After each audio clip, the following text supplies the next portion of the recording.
We're live at Auto Search USA. I'm Ronnie Haskins, here to bring you some information today on warranties and extended service contracts. There's a lot you need to know about them.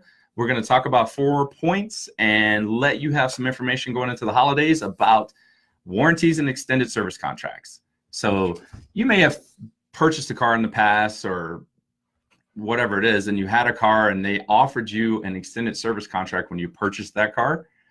Those things can be helpful. They can also be just a waste of money, depending on what you purchase. So after doing this for so long, I thought I would talk to you about some specific things that I look for when I'm looking at warranties for a car. So let's talk about it. You have 2 different types of warranties, guys. So if you're taking notes and you want to know how to not make a mistake on buying a warranty for your car, an extended service contract is the right term for it. Listed coverage and exclusionary coverage. There are 2 different types of warranties you can purchase on a used car. New cars come with a factory warranty, and that's the word warranty. That's what it means. When a manufacturer makes a car and they sell it to the public, that car is warranted for 3 years or 36,000 miles, or 5 years, 60,000 miles on the powertrain. A lot of little car lingo there. However, that is what a warranty means. It's warranted by the police, the people that made the vehicle, for material and workmanship, for operational things of the engine and all of that stuff. So what you're looking for when you're purchasing a used car warranty are 2 different things. If you're looking at an older car that has more than 50,000 miles on it, they have some good exclusionary warranties, but most commonly what you're going to see is what's called a listed coverage warranty, which in the past seemed really cool. So you could get a list of things that would show you exactly what that extended service contract is going to cover on your car. So you would have the engine, the transmission, the air conditioning unit, whatever that is, that stuff will be listed in a list of things for you to see on your paperwork when you buy the car. So if you do get a warranty on a vehicle or an extended service contract, make sure you're looking at the list of things to see what's covered on the car.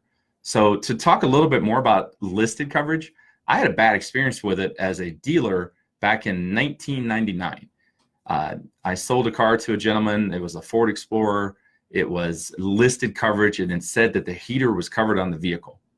How that can come back to get you is the heater door breaks. You jump in your car, there's no heat. It's 40 below zero outside, and you're like, oh no, I have no heat, but I got a warranty that says my heater's covered. Okay, you do, but the heater element didn't break, the heater door broke. It was a common thing on the Ford Explorer back in the 90s, and that was not on the list. So bad news. So you could spend $1,500, $2,000 on that warranty and it not cover the exact item that was broken on the car when your heat stopped working. So listed coverage is for that specific situation. So if you're buying an older car, let's say below $10,000, and it's an older unit and you have listed coverage, that's okay.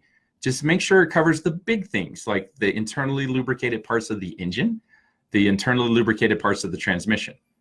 You're rarely going to get anything that covers everything, but to have at least the operating parts like the cylinders and that type of stuff on your engine covered is really good. So I'm not saying listed coverage is bad. I just try to avoid it at all costs when I'm selling cars to my clients. I like to educate my people a little bit more and help them spend a little bit more money on the car instead of the $10,000 car, and then buy a extended service contract that's going to be exclusionary coverage. So that's our next topic, exclusionary coverage. Exclusionary coverage is different. Remember I said listed coverage is everything on this list is covered on your car. When you have exclusionary coverage, it will simply tell you everything is covered except this list.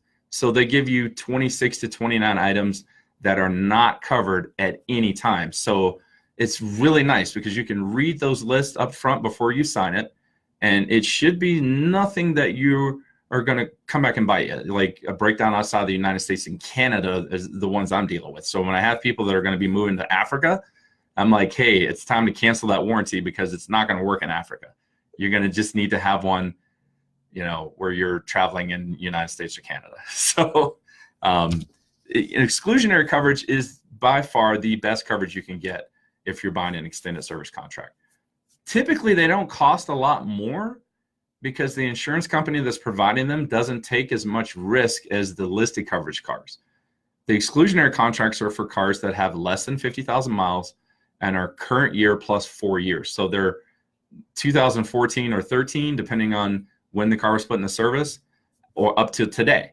So you can have a 6-year, 100,000 mile extended service contract on that vehicle, and you could have a really good service contract. I had a client not too long ago bought one from me, and he got the exclusionary coverage, and his heated seat went out, his DVD player went out, and the warranty company paid about $3,500 to have that repaired to his satisfaction. So those things were not on the list of exclusions. They came on the car from the manufacturer. That car was built with a DVD player. It had heated seats. And so all of those things were covered. And when you're thinking about your budget, which is the next thing, you have to keep that in mind. Where's your risk?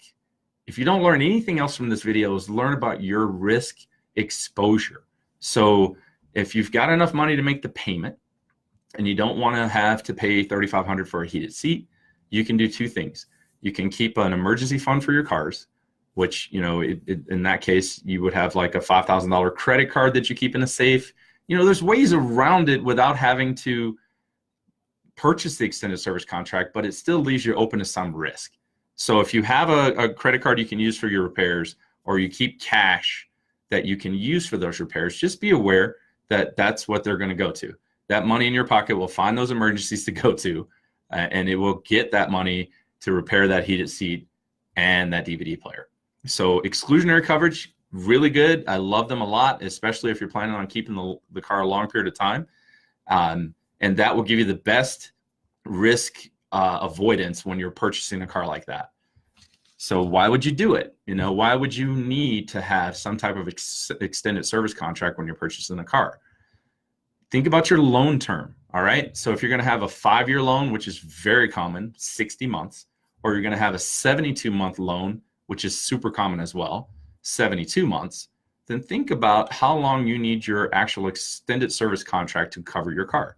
So if you're at a dealership and they're offering you a 3-year extended service contract and you've got a 6-year loan, you're going to have 3 years of exposure. So you're going to spend all of that money for the contract, and then you're still going to have 3 years of no coverage, which is not good.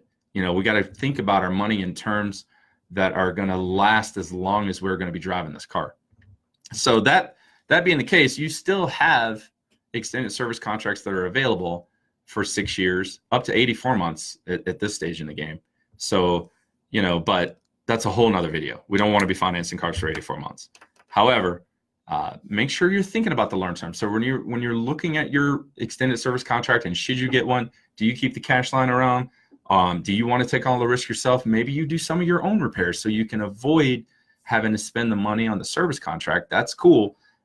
But if you don't do your own service and keep the cash line around, think about how it's going to affect your life, not today, but 2 years down the line when you get in the car and it doesn't start, or you have an issue or something's going on with it that is over your head and your mechanic is telling you is going to cost you $3,500.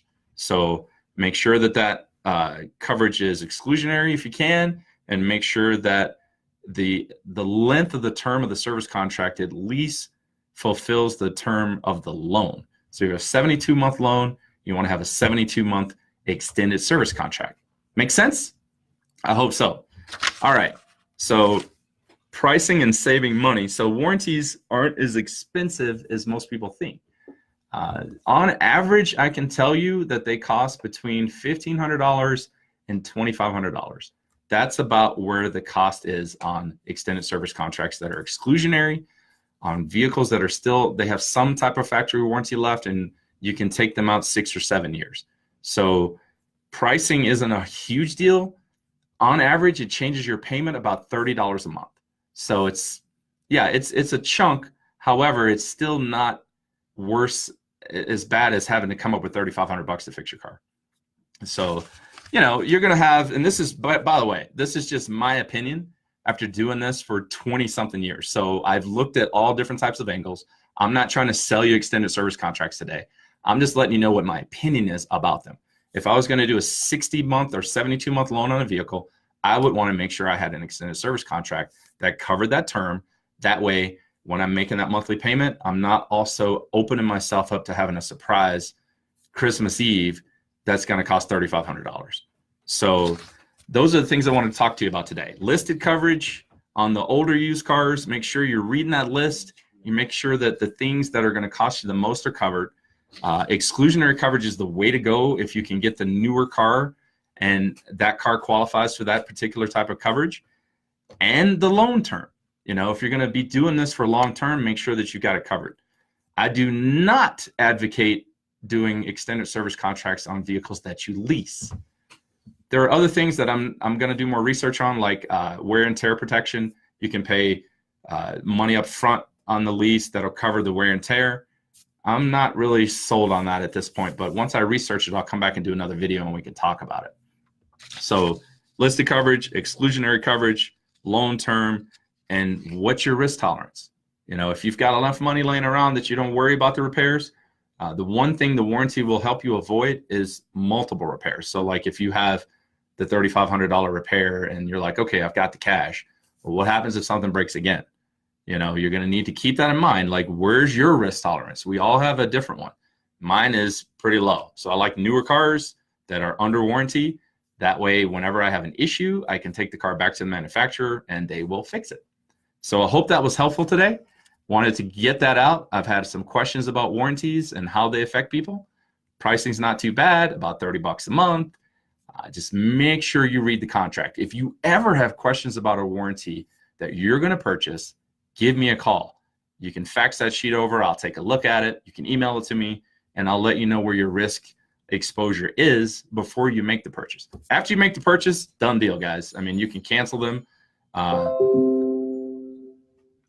You can cancel them, but you know, before you make the purchase is when I need to have the information. So, all right. I hope that was helpful. I hope you guys have a great Monday. And if you have any questions, as usual, I'm Ronnie Haskins, Auto Search USA. Your search for the perfect car starts here.